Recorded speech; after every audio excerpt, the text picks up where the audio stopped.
Subway Surfer is making a comeback in 2026, but you're now the train, and you drive like a skateboarder doing flips and spins, grinding the rails, multi-track drifting. Wait, what the hell? Why are there mechs in here? Hey guys, Tactical Itch here, and today we're stepping away from strategy and battles for a bit to check out this awesome indie game, Denshattack. It's a crazy... wait, I don't know how to actually define the genre of this game. There's too much stuff going on. Let's just say it's a train skateboarding game that's definitely the most anime game of 2026. I first came across this game in Gamescom in 2025 and I absolutely loved it. Finally it's here and I got a key for it too, so I can't wait to share it with you guys. Anyways, enough chit chat and let's start driving. The game's set in a post-apocalyptic Japan where climate disasters destroy the world, forcing everyone to live in domes, a massive corporate controlling everything, trains are the only transport still working, blah blah blah, but just like the intro said...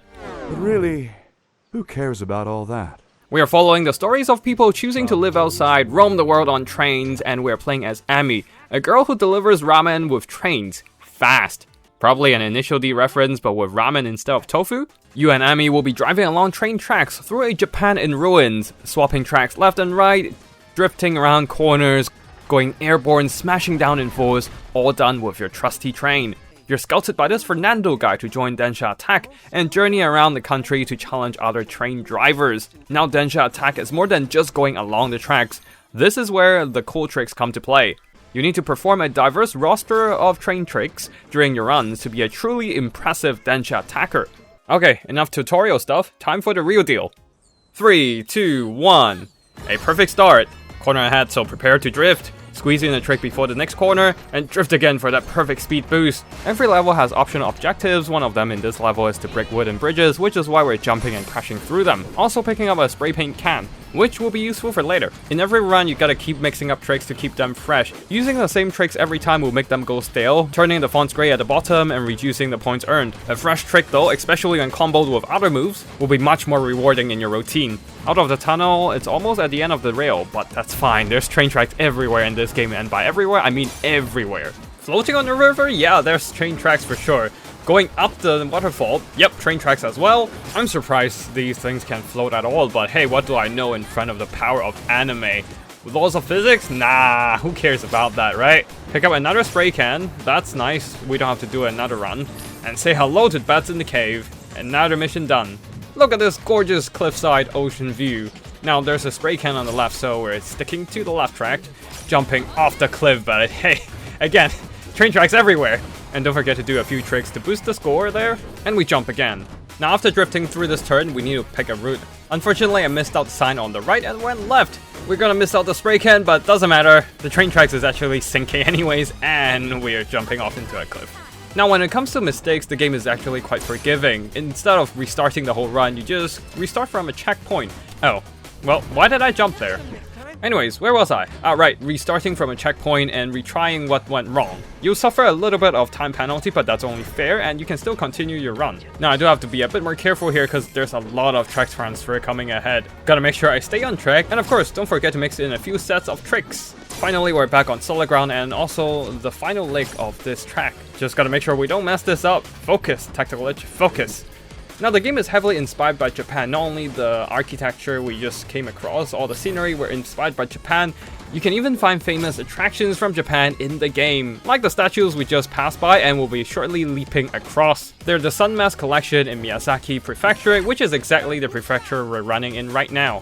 Through one last tunnel and we're reaching our destination, making sure we get that extra 5,000 points. A couple hiccups, but a decent run overall. Let's see what we get.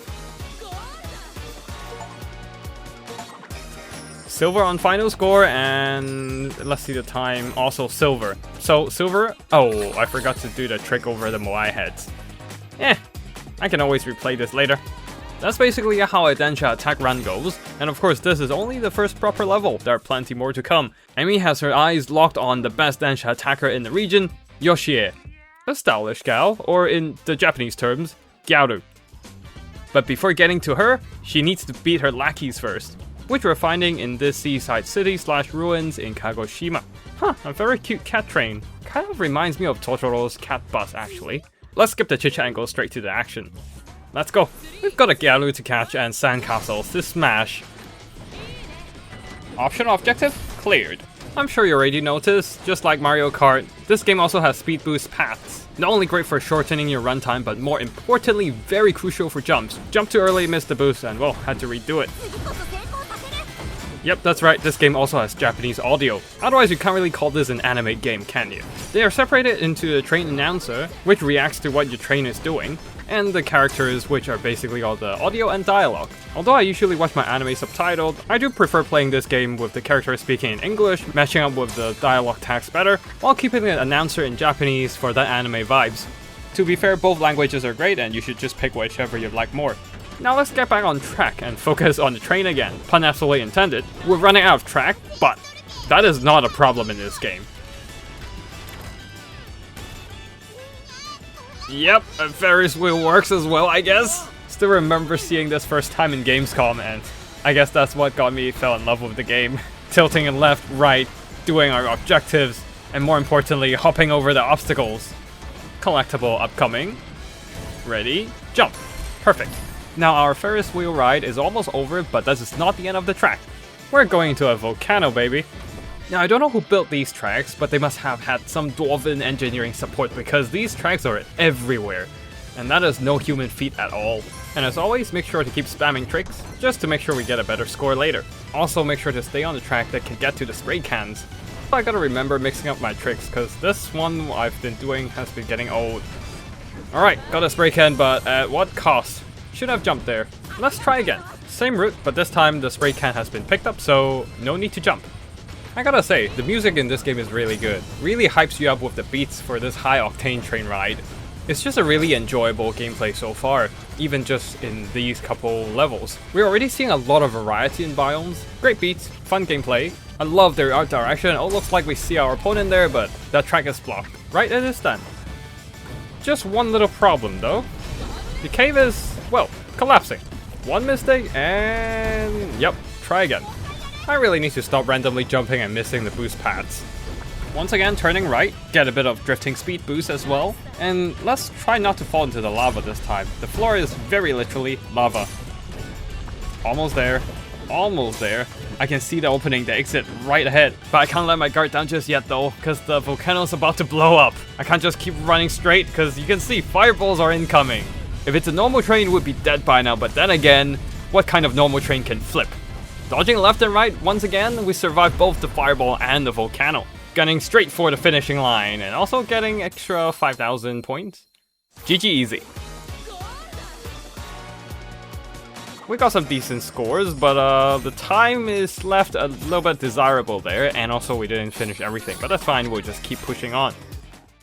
Now before the next stage, we are getting trashed by our opponent about our train style, so we're gonna make a pit stop to shop for cosmetics.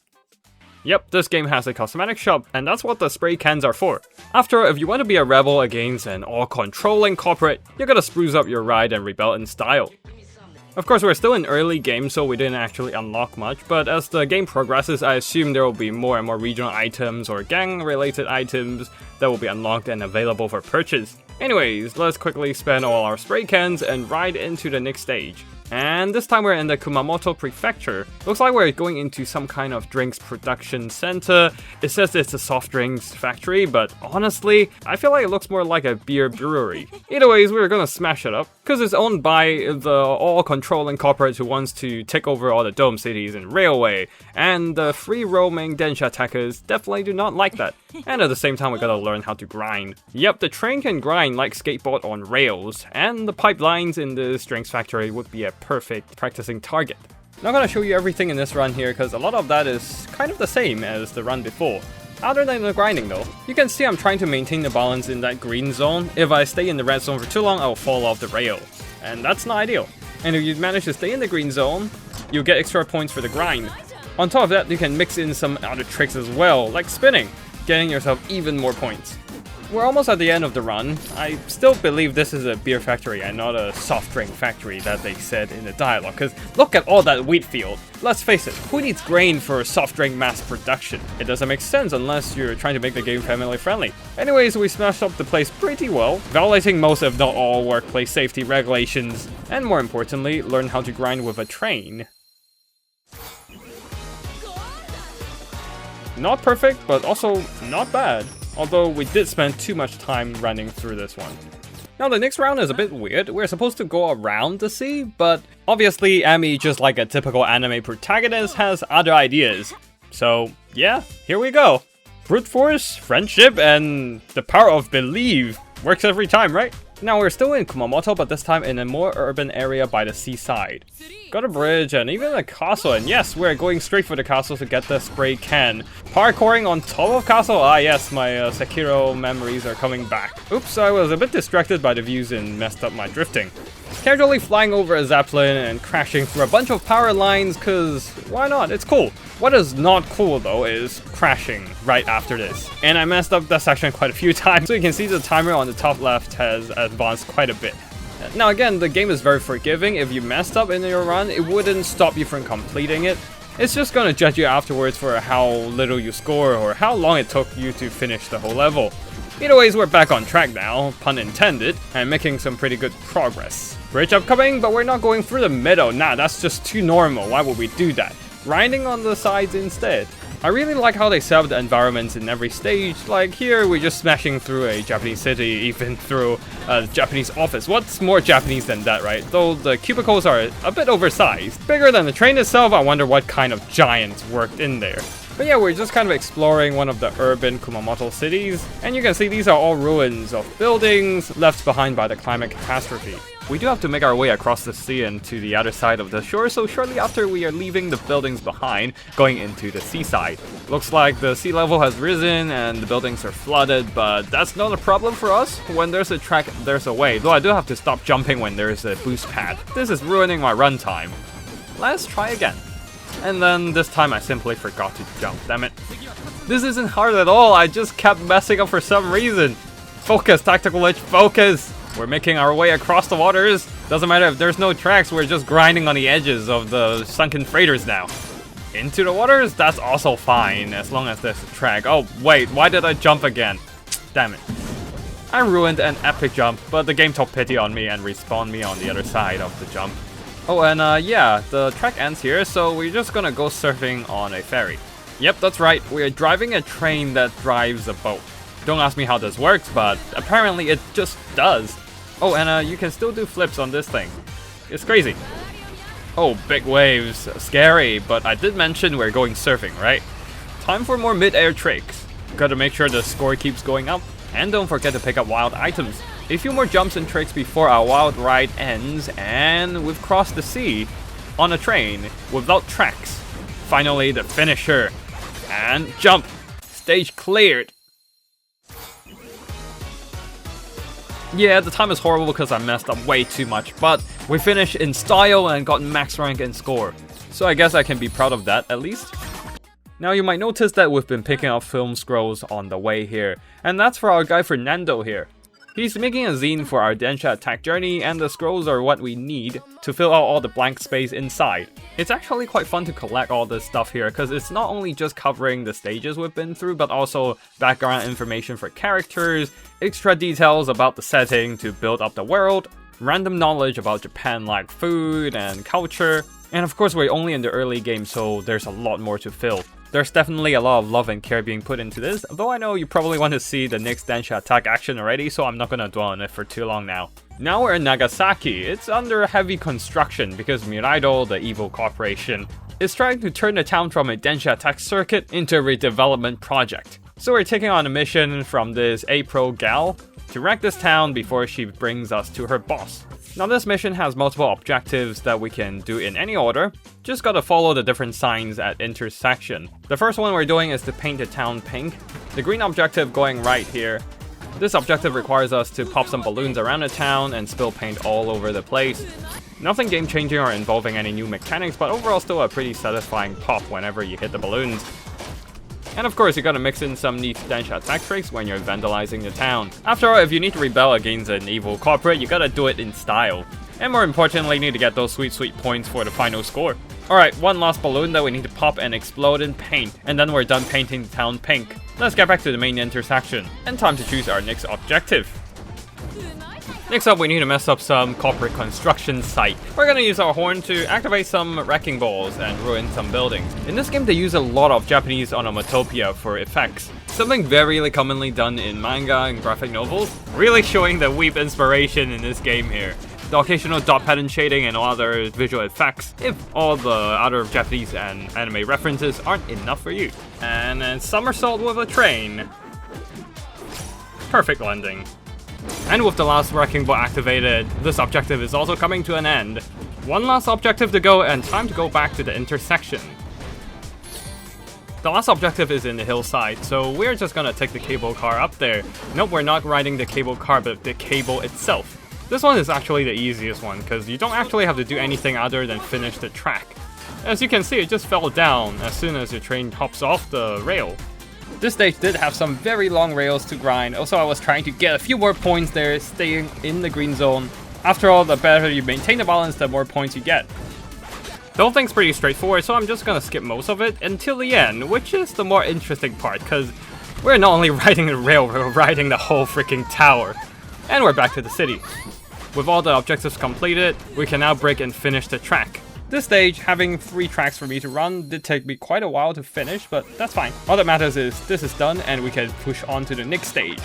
These Japanese garus are finally bringing us to their boss, Yoshie, in this very beautiful map of Saga, dotted in sakura blossoms and traditional buildings. And finally, we're meeting Yoshie and her train in person, who's supposed to be the strongest Denshattacker in the area and runs the whole place. Although we're not challenging her just yet, we still have to beat their other lackey. You might notice the music style in this stage is actually quite different from the ones from before. This is something I really like about the game as well. The music selection in this game is very well done and has a lot of variety. Like this one matches our opponent perfectly, the kind of stylish gal that they are. Okay, so for those who don't know, you might wonder what the hell is this gaolu thing I'm talking about. It's basically a Japanese fashion subculture that has a very distinct style. And our opponents, including their boss Yoshie, their character designs are very obviously inspired by that. Looks like we're almost catching up as well. Almost there. Oops, never mind. Mistakes were made. Let's try again. Now this level feels very much like it got pulled straight out of a Japanese tourism brochure. Rice paddies everywhere and a whole mountain's worth of cherry blossoms. Actually, you know what? Enough of me talking about the environment. Let me just shut up and let you guys enjoy the music for a bit.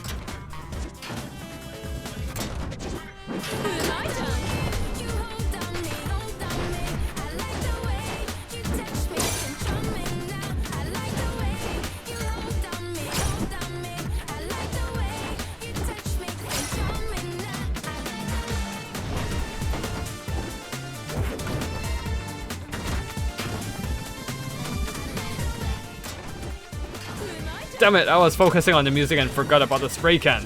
We're now in the underbelly of the Yutaku Inari Shrine, or at least a location inspired by that. Which is also why we went through all the Torii gates earlier. Another signature of this Japanese shrine. And now we're almost out of the building, jumping straight into a river which doesn't seem to have a track on its end. But in this game, a train can run anywhere even without a track. Yep, trains in this game runs on the power of I believe. Don't ask me how it works, it just does, but first we need to learn how to do wheelies. This helps us charge up an energy gauge on the right side of the screen, and once we've performed enough tricks to charge it fully, we can start conjuring the power of anime. I don't know what the devs were on when they were making this, but they were certainly on something. Welcome to the Rainbow Road, but on train tracks? By the power of anime, railroads in this game exist anywhere and everywhere, as long as you believe. In this sense, the name of this stage actually suits it very well. It's called the 8 million roads, which is a very specific number referencing the 8 million gods concept of the Shintoism, which is basically saying divinity exists in everything, and in this case, railroads exist in everything as well. Looks like we have the option to keep going, but we're just gonna end the track here, and I forgot to jump in time, so didn't get the 5,000 extra score. We didn't do enough tricks here, damn it! Although, the time is very good. 1 second away from gold rank! So close! With the power of 8 million roads under our wheels, the next stage is basically a practice stage for us to get familiar with this newfound ability of ours. We're at a derelict airport, nobody travels by plane anymore, everyone just go by trains instead. But of course, when you can fly in trains, why use a plane, right? This stage though is a little bit different from before. Simply finishing it isn't enough, we need to score enough to get a pass score. And we'll have to squeeze in as many tricks as possible, mix it up with fresh tricks as well, in this 2-minute time limit. As always, it's a lot of fun to mess around with, and you can tell the devs definitely put a lot of thought and effort to design the environment of these stages. The prop scaling is a bit all over the place, but it's all about looking good really. And you can see all the decorations by Yoshie and her gang. And once we did enough tricks, it's time to ride on the Rainbow Road. I think it gives extra score maybe? I'm not sure actually, but hey, it looks cool, so I'm going on it regardless. Now this track is a closed circuit, so we are going back right to the starting point, do the same lap until time runs out. So I'm just gonna skip to the end as we do have a very important stage afterwards, the boss fight. In the end, we even got a little bit of overtime to squeeze out even more points on the 8 million roads, and to show off more cool tricks.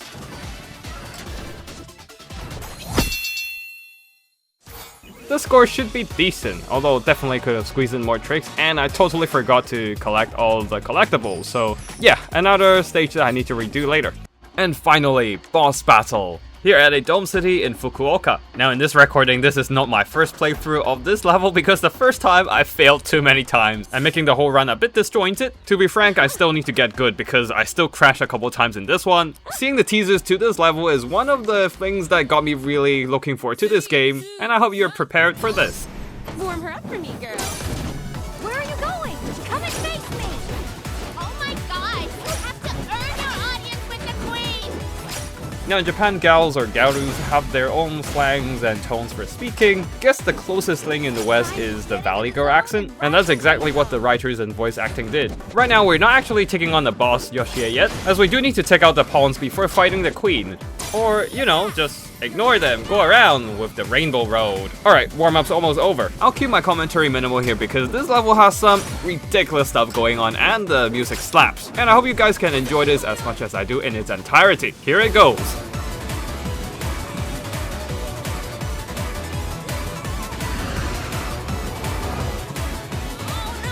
Dashing Queen, unite!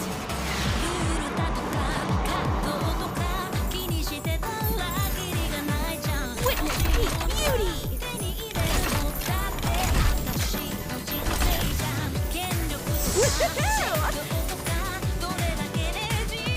How can you have anime without mechs? Especially one that needs assembling. Now we might be in a humble train and a giant robot might be a bit intimidating, but when your train can do backflips and fly, it turns out you can do a lot against the giant robot.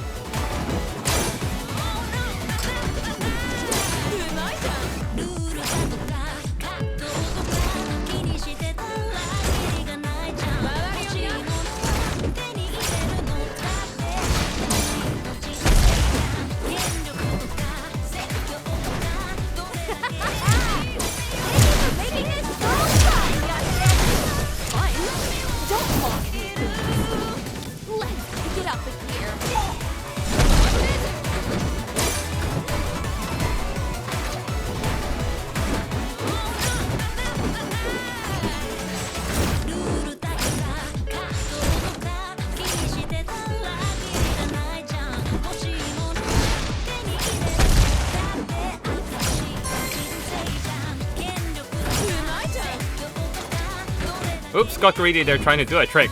Let's keep going.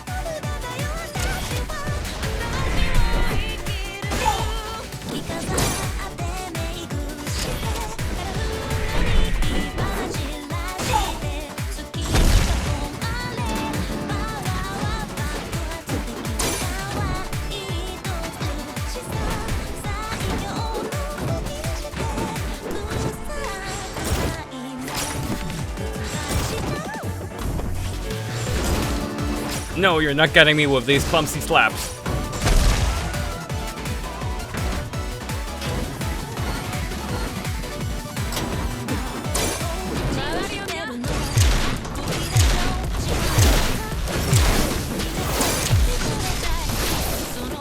I got you!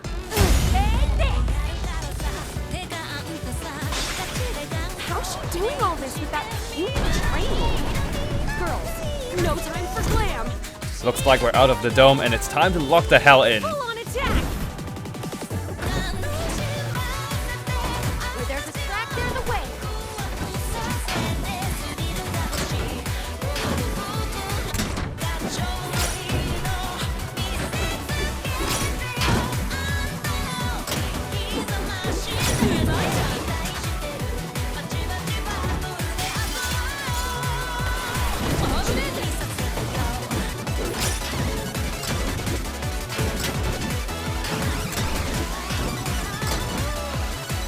No, jump too early again.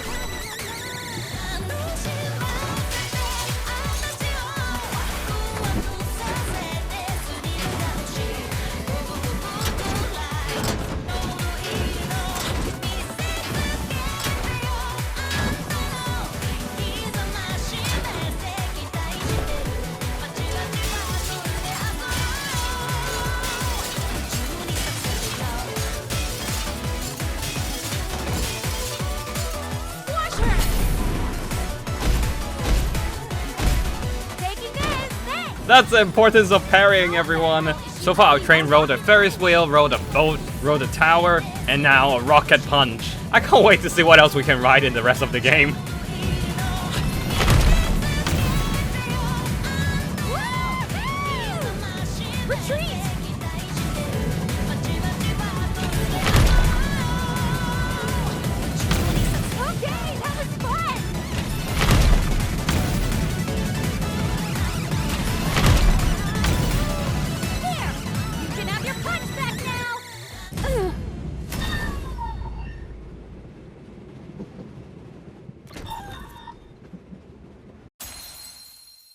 And there you have it, ladies and gentlemen. First boss fight, done.